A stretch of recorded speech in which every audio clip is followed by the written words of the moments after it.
جزاء الإحسان إلا الإحسان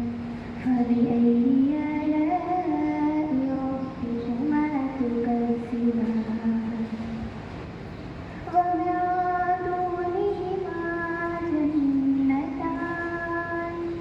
فبأي آلاء ربكما تكذبان